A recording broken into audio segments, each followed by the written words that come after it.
Hi folks, and welcome to the end of the semester. In this video, I'm going to be talking about your final paper, the postmortal. We're going to be going over the themes or the paper prompts for y'all. For me, I find it really helpful to have some structure when I'm approaching writing a paper. It is a short paper, so I think also the themes help structure what kind of expectations you might have or just how to think through it. I do want to say though, as we slide into the end of the semester, you saw the standards for the Q, right? How the grading broke down into the different elements, right? And kind of how I was thinking about the elements for your papers. I'm going to use the same rubric for the postmortal, so you might have some understanding of the expectations there. But there's going to be a pretty big difference here. I am lightening those expectations a great deal for the postmortal. I really appreciated the level of discussion and participation throughout this semester. I'm damn impressed with all of you. The amount of complications that I've talked to a number of students about, like what's going on in the world, just standardly, what's going on in all of your lives. And I'm just like, the things we've talked about in class, the level of discussion, let's not make the final paper a bigger part of the world in your lives than it needs to be. I've appreciated the discussions going on throughout the semester. Sometimes with the kind of flexibility in, they can just like stop a little bit through the semester. So thank you all very much. And we're basically gonna make it, please just do the postmortal paper, right? So here's what I mean by that specifically. There's no way you're gonna get less than an A- if it's recognizably a paper and you show your engagement with the book, okay? So we are going over the paper prompts in this video. And as I said, that's mostly because this is a shortish paper and you read a whole freaking book, right? So this is, I'm seeing the prompts right now as an easy way to approach the paper, okay? Just pick one and write about it. If it were, it would make it easier for me to read if it had paragraphs and things like this and it was a like awesome paper. Also, if you'd like more feedback than just like clicking on the rubric, let me know and I'll give you more feedback. I'm totally happy to do that. That's great. But yeah, I'm looking for recognizably a paper and your engagement with the book, right? Show me you have thoughts about it.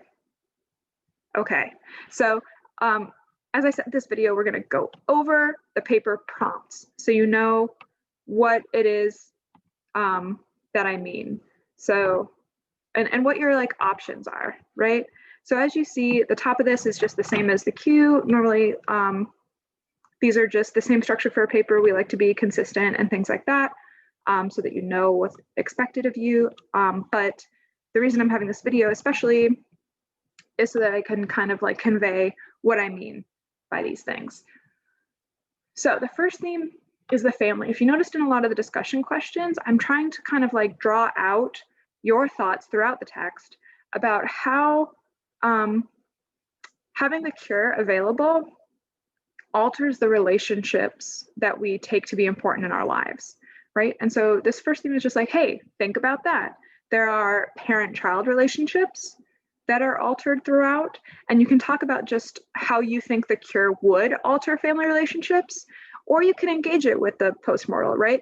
So you can either use the postmortal as a jumping off point, like, hey, look, John Farrell just sucked at this. Here's what I think would happen, right? Or you can just go straight up with how John Farrell went throughout the book, right? So that's going to be the case with all of these prompts, right? You can use just a bit of the book as a jumping off point to tell me what you think about like immortality or the cure or important things in life, right? But just tie it to the postmortal, right? Use the postmortal. Or you can just live in the postmortal, tell me what you think of the book. Okay, those are your kind of two options here. So think about important relationships, the importance of family, how the cure would screw that up.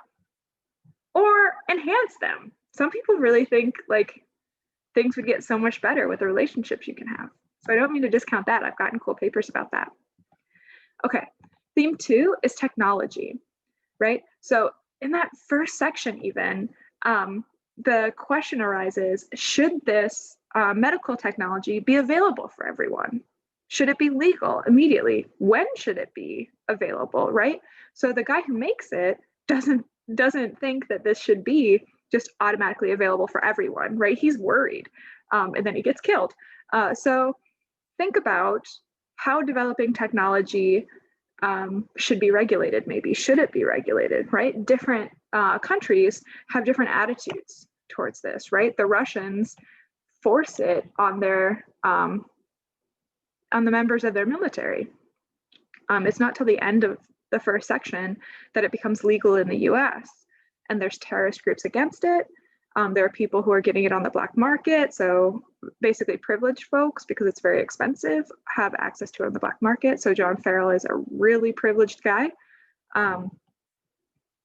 And yeah, so basically you can use examples from the Postmortal in order to talk about how you consider the appropriate way to deal with new and developing technology. You can use the cure or other developing technology. Or you can just stick with the Postmortal throughout your paper. Cool. Third, this is sometimes a cathartic paper to write. John Farrell is a very polarizing character. I think this is an interesting part of the book. As we've talked about with a lot of our texts throughout the term, the authors are very intentional with how you receive information about the world and the characters, right? So we made a huge transition from the Q to this text. The Q had a third person narrator, and we went from character to character. We had a lot of individuals that we learned about, right? We had a variety of people's religious orientations, a variety of classes, a variety of genders, right? And if you're familiar, thinking of it as Egypt, given where people are coming from, we had a certain kind of varieties of ethnicities. It wasn't like highlighted, it was just like the default. Then we turn to the Postmortal, and we get everything through John Farrell's eyes, right? And I think this isn't very hard for us to kind of think about, right? If you've ever had, this is dating me, but if you ever had a live journal and read a friend's live journal, that's kind of like what we're reading from John Farrell. It's his blog, right? So you very easily can imagine who this person is. You can kind of read into who they are based on reading somebody's blog, right? You're reading somebody's personal social media, right? And so what he chooses and how he chooses to give us information is reflective, is revealing about who John Farrell is as a person. So some people, when they read the Postmortal, have a very strong reaction to who the hell John Farrell is, right? For a lot of people, I say that because that's me. Sorry. I have a very strong reaction to John Farrell. I find him very problematic and irritating, right? But his perspective is makes it interesting to think about what the rest of society might be like, right? So he's coming from this incredibly privileged position where he doesn't respect women, right? So he's a lawyer and he doesn't take romantic relationships seriously. And then you can also think about how he takes the parent-child relationship, right? So he has a father that he has attitudes towards, and then he also ends up with a son. So like, is that a symmetric relationship? How much are we learning about the less privileged folks economically in his world? Do we hear about any non-white people, right? So is that on purpose? What do we get out of the society by having our window to be John Farrell? So you can think about that, come up with something to say about that. So sometimes that's just a cathartic thing. You had to read this book and maybe you hated the main character. So talk about it. Use this paper as a way to like expel these feelings. Okay, so finally, and also that relates, to 6. So either in 3, you can just like talk to me about John Farrell if you want. And then 6, it's like, who are we missing, right? So given John Farrell as the main character, I just mentioned a bits of society that we didn't really get. So you could say, well, because we missed those things, like either that sucks or like you can hypothesize what that might be like given how much information we have about the world, that's more 6. And it doesn't, whatever, it doesn't matter which one you actually fit into. Just tell me something interesting. I'm giving you kind of some windows into things you might have found interesting about the book. And I tried to make the discussion questions kind of lead us here. So hopefully you see that. Anyways, the 2 other ones, I hope you can't tell I have a fever. I think it's coming out. So 4, immortality will kill us all. This quote is way at the beginning, right? It's page 5. It begins the blog. It's an example of irony, right? Because immortality is, living without death, and then killing us is the opposite of that, right? So it's an example of irony. So consider the ways in which immortality is ending life, right? So just like an interpretation of that, or maybe just like the ways that death becomes a central part of this book because you take away aging, right? So if that's something that really came to the fore for you, right? This book has so much death in it, guys. So that's if that's something that's kind of like something that struck you, or just the damage that immortality does, then, or the cure does, right? Either way, 4 might be for you. Finally, aging. So in the first video for this unit, we talked about 2 attitudes, 2 groups of people that that one might have. That was in a sentence. 2 attitudes we might have towards aging, right? They're the apologists who think aging is a natural part of life, dying is a natural part of life, right? We have these stages and we learn and we grow and we have healthy relationships, right? Because we have these stages. We would be missing something if we didn't, right? So the apologists are like, they're defending these stages. They wouldn't want us to radically extend our lives. On the other side, the term we used was prolongivists. You don't have to use these terms. I'm just trying to harken back to the first video. But this theme, if you want to approach the paper this way, tell me what you think about aging and a meaningful life, right? Do you think that extending lives is good? What part of life do you think might be made better or worse if we age, if we don't age, right? So let's just review them real quick. Number 1, tell me about relationships. How do relationships relate to the cure? So you either just talk about, yeah, that's it. Number 1, relationships. Number 2, developing technologies. Number 3, John Farrell as a character. Number 4, immortality and death, using that quote. Number 5, what role does aging have in our lives?